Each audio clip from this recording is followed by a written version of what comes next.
Up here, of course, from Team Liquid, the blue Protoss. Let's see if he can come back. As, of course, Liquid Hero talking to himself on screen. Is he in this game? Okay. I wasn't seeing him build as an ex-probe. I got scared. Of course, in the bottom right, there's the man himself who's currently leading the series 1-0. It is 4GG. Super solid first game here by 4GG. Does he have enough to change things around, or does he play out the same again? Hello, audience. You can't hear us, though. Not you two, anyway. But I know some of you can. Can you wave to us if you can hear us? It just makes me feel at home. Maybe there's a delay. Maybe. No. Maybe they don't want to. No one can hear us. We're alone up here, Apollo. All right, so game number 2, whirlwind. 4GG and Hero. 4GG having a pretty decent run in WCS EU. A very decent run. Was eventually toppled by Stefano in the semi-finals. Hero aced WCS America. He did drop a couple of maps, but he's the winner. He is Captain America, playing in Korea today. I really didn't expect 4G to come out like that in game number 1. Yeah, I mean, it's one of these unusual things about 4GG where a lot of times these timing attacks look like the most brilliant thing you've ever seen, and the other half of the time they look like the absolute dumbest, most poorly planned attack. There's a lot of variance and a lot of randomness in how the games end up panning out for 4GG. Now, this looks like a weird, funky timing that we're seeing out of Hero, but it is intentional. He's going to throw down the gateway, immediately follow up with the Nexus, and everything will be timed out so that way, right when the gateway finishes, you'll have enough for the cybernetics core and whatnot. Overall, Hero's win percentage against Terran has dropped a little bit in Heart of the Swarm compared to Wings Liberty. It was up to about 61% in Wings Liberty, which is pretty good. In Heart of the Swarm, though, it is down to 52%. Wow, 4GG, on the other hand. What's wrong? No, I was wowing at the drop. Oh, sorry. Yeah, 4GG on the other hand. I responded positively to what you said. You're like, whoa. Oh, don't. Can I hit you with 4GGs? Lay it on me. It was 54% in Wings Liberty, but it has gone up to 65, sorry. You know, starting to spike up. Keeping over a 60% win rate is a substantial number, because when you think about the fact that these players are playing best of X's, the individual win percentage, the difference between a 55 and a 65, might seem like a minute difference, but the instant it becomes a best of 3. I mean, I was looking at some just general data. If you have like a 65% win rate in a regular match, your win rate in a best of 5 becomes 85%. Wow. I mean, it's these sorts of numbers that you start to understand why people can have that level of consistency. Luckily for Hero, he did manage to scout south side, not to the west, so he was able to get in there before Marines are pumping out, so he saw the command center first and also the addition of the couple of barracks there. So he knows what he's playing against. He's got an earlier Nexus of his own, but 4GG hasn't scouted. He's got no idea. Oh, actually, sorry, I take that back. He has just got an SCV into the main base of Hero, just about. There it is. And there's the Stalker correspondingly popping out. This is one of these situations where I really want to see, I really want to see the Stargate go down. I mean, this, I think, is the perfect thing to do in this spot. Because when you see your opponent go for command center first, 99% of the time, going to be the 3 barracks follow-up, or some number more of barracks follow-up. Not going to be from factory, not going to be any of those Hellion mine type things. This means that the Oracle definitely is going to have a lot of utility early on. So Hero's going to try and get in there with this Oracle, and to be honest, is 4GG going to scan, and is he going to scan there? Probably not. Is he going to build in a turret in the main base? You know, again, probably not. That wasn't a part of his build last time. Why would he just randomly include it this time? So this could be pretty devastating for 4GG if the Oracle is able to get in to the mineral line and pull some of these SCV lives away. Well, I mean, given how much people have seen of typical Wings of Liberty, Terran vs. Protoss, everything from 4GG is going to be pretty expected. Engineering Bay and Factory are going to pop down at about the same time, and then Medevacs and etc. But what we're seeing out of Hero, rather unusual early Nexus, but we also saw both his gases go down at 545. In all the other games we've looked at today with Protoss, it has been closer to 715. This means that there's going to be the ability to get earlier forges, earlier robos, earlier all sorts of good stuff with gas. So Hero, his strength is really in his versatility in these sorts of situations, and we see the second Oracle getting ready to pop out. There's the 2 Stalkers getting ready to harass that side. I think he might just go Stalker pressure at the front with Oracles. Does he have enough to break that down with just 1 Oracle at this point? He's heading towards the main base. There's only 2 Marines there. He's going to annihilate those immediately. Yeah, he's going straight for the SUV line, just completely ignoring those two Marines. And, well, SUVs are going to die. How many are going to die? There it is. Though? Oh, no, 4GG thought it was a hallucination. A great play from Hero based upon his hallucinated Oracle in Game 1. Yeah, that's actually a really good point there. And SUVs have gone down. This has got a couple of kills already. Another Marine's going to fall. Remember, there's a second Oracle behind this. The Robo has come down too. And Hero manages to pick off a few SUVs and takes a supply lead in this game by 9. Wow. Now, there are 3 Stalkers getting morphed into the front. This is a very, very risky, very dangerous piece. Oh my god, the natural expansion that's about to die. Ah! Well, is he going to get out with it? He's a little bit stuck. So Hero's in trouble. The second Oracle is going to fall down. He may be able to bring some... Oh! He puts down Revelation onto the natural before he does fall. But so far, so good from Hero. He does have the robotics bay and double forges coming in. That's that extra earlier gas being put to use here. 3 sentries getting walked in, the Robo Bay coming down as well. Lots of options through all this gas. But do you think he's done sufficient enough damage? Well, look at that, a 62 supply block for 4GG. Having put a bit of pressure on with these Oracles, forced a mistake out too. You know, I feel like Hero should not have warped in those 3 Stalkers at the natural expansion. I think that was a little bit too greedy. These sorts of pressures are nice. Looks like the mines that have been constructed. Ooh, a little bit of a misstep there by Hero.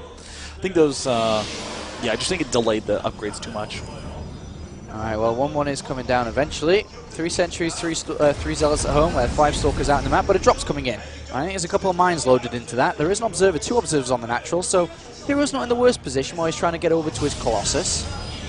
As this drop heads its way to the natural here, where is the Observer going to go, though? Still there. Well, it looks like he's going straight for the Twilight Council and the 3rd base. Pretty expectable in this position. There's the Mothership Corey. Oh, no! Oh, no! Oh! As good an answer as he could have done in that position, but second would have... Oh, Hero, what's happening? Hero's lack of focus completely catching me off guard. I've never seen Hero botch these sorts of defenses in this way. Yeah, I mean, he's been able to clear it up, but he has taken quite a lot of damage, especially more so than what we saw earlier by the Oracles. Now there's an attack coming in. Oh, no! Oh, the Stalkers in the worst position! Oh, Hero! No! 4GG, what is he doing in this game? The Photon Overcharge comes down as well as Time Warp. A Colossus pops out last minute, but he can easily pick up and swing around to the left-hand side. This is just a shocking crumble from Hero.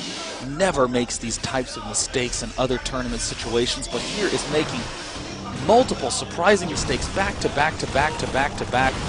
Does manage to pick off a Widow Mine before it does another detonation, but loses 1 Stalker, might lose a second one here. And it's only a matter of time before 4GG scouts that expansion, and it doesn't get canceled. All right, well, he's going to drop onto, he's going to pick it up. It's now or never for the Team Liquid Superstar to pull out his ace card here, because the Nexus is going to fall. He's going to try and keep it alive. Oh, it's going to be close. He's going to do his best. He's going to try to bring that Colossus up, but no, it's surely he's going to fall, and it does go down, and 4GG takes another step in the right direction to a 2-0 victory at this point. Hero is feeling the pressure. He's supply blocked here. He's got no pylon on the way, or he just has now. Sorry, a pylon coming down, another one. Wow. Well, see, this is the rough situation. We're going to see 4GG exploit very, very well. 2-2 can be the next follow-up step for 4GG. Completely reasonable follow-up step. But we're also going to be seeing, out of that armory, we're going to be seeing a lot of Hellbats get produced. It's a great way to deal with the possibility of just a Speed Zealot Colossus all-in. A lot of barracks being added on. I would not be surprised to see the big flood of tech labs. I mean, Hero, I have never seen him misplay to this degree. Yeah, 7 barracks coming down. 4GG a little bit supply blocked again at 121, with 4 supply depots coming down. So that will slow him down a little bit, allowing Hero the potential to catch up in this game.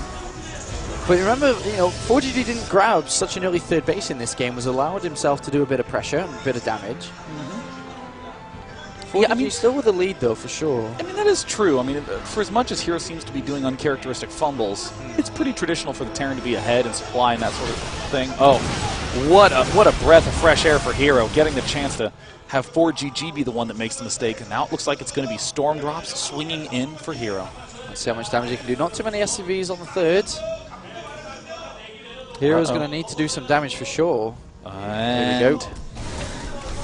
Oh, it's just Zealots. Oh, just Zealots, okay. Picking off a couple of the reactors, slowing down the production of 4GG. A couple more do get warped in. Oh, he's going to get that engineering bay. Nothing being researched from it, but still, he's going to have to rebuild that. He's going to try and repair it. Sort of an unusual exchange here to sort of sacrifice for the building that isn't doing anything at this point in time. Reminds 4GG that he should be researching out of it, so there he starts it. Hero, you know, not too far behind here. He does have 2-2 on the way, and he has Storm. There's no Ghost whatsoever. So perfect Storms are going to be crucial. But I mean, you look at 4GG's third command center placement. Almost all Terrans would be taking that southern expansion, but 4GG wants to attack. He's trying to align his expansion so that way he can rally straight to the Expo and then just continue to drive up. The problem is that Hero does have some counterattack pylons playing out along the bottom left side, so those could, in the future, cause some issues, but for now, I think 4GG is in completely fine shape. Hero's got to be a defensive man. Hero's already adding on an Immortal to start to deal with this very heavy Marauder composition. He has 2 High Templar there, and 2 on that left-hand side as well, or 3, sorry. So there's quite a lot of Storm available. He's going to have to make sure he hits it. Colossus not going to be too valuable here. Uh-oh. Here come in the critical storms, and Hero! What is going on? Sacrifices 2 Templar, flying them directly into the main lines. 2 out of position Time Wars with no units there to exploit them. Colossus comes out, some storms show up, but the Vikings happily gobble up all those hits, and Hero is on the ropes. 2-2 upgrades just now finishing. Just now finishing. Is he going to have enough reinforcements to quit in 1 storm there? He's got a lot of zealots at the south side. Is Hero going to hold on? Oh, it's going to be so close if Hero holds this off. Oh my god, I think Hero's actually going to be able to barely stay alive. Yeah, look at that, 89 supply to 97. He's only got a couple of units there, and Hero manages to survive for now, but he doesn't have any probes mining on that third base. God, what a gift. Just now getting Thermal Lance and Colossus down. There's going to be another wave from 4GG as soon as that 2-2 completes, especially with that +1 armor. He only has 1 barracks with a reactor. Everything else is Tech Lab. He is making 6 of those Marauders at a time. Well, these Zealots with charge are going to be quite good against that, but there are quite a lot of Hellbats. It's mostly Hellbat Marauder. Of course, Immortal's quite good in this situation, but Hero is switching over to Colossus with Thermal Lance about to complete. 3 High Templar there, as he warps in 4 more. Is Hero going for this attack? I think he's just going to dart a little bit and then guys in, similar to what we saw Alicia do to MVP. Alright, well, let's have a look. There's not too many units there, and 4GG's going to move down to have a look. Hero's got to be careful. Uh-oh. One of the Templar falls. Zealots primarily eat the storm. Counterattack coming in as Hero manages to escape with those units. 4 Zealots make their way to the natural here. So 4GG's going to have to deal with this, and they're going to get a lot of SCVs. Well, looks like 4GG has decided not to do anything quite yet. Leaves the SCVs just mining. Doesn't move them too much. Supplies very even, but I mean 4GG is getting such a beefy mix. I mean, there's not even an attempt to get Ghost at any point. It's just pure Marauder Hellbat. Well, just a single cost at this moment. Another one's coming down. The pylons have been found, though, so no more counterattacks available for Hero as 4GG starts to clean these up. Hero starting, I mean, no, he didn't. Okay, there it is. 3-3 on the way, or just about +3 attack, +3 armor. Not yet, he can't quite afford it. As he Chrono boost that +3 attack out, though. So where do you think, you know, who's winning this game? Where are we? Well, what's going to happen is 4GG needs to do a timing push probably within the next 90 seconds. So that would be before the 21-minute mark. Hero has a couple of units positioned around some likely attack paths. The section at the right, and of course controls the middle. He needs to get a couple of good storms, and then he'll be in comfortable shape. But Hero is stuck between a rock and a hard place. He knows that he's going to be up against a lot of Hellbats, so he's going to have to start making more of those Stalkers. But at the same time, he wants to have the gas to be able to get that plus attack upgrade. That's such a strong army from Fortune enough to deal with it. It's all going to come down to good storms at this point. I don't think... Oh, and he loses another Templar for nothing! Alright, well, 2 High Templar there do remain. A couple of Colossus, not too many Colossus. 4GG's going to go to the High Guard. 2 High Templar. Uh-oh. Where's the storms? Where's the storms? Where are the storms? Hero! Where are they? Hero doing just shocking mistake after shocking mistake. The only reason that could have been happening is that they didn't have enough energy, but he's been having Templar morphed in everywhere for so long. The storms dealing massive damage, but 4GG doing the push right before that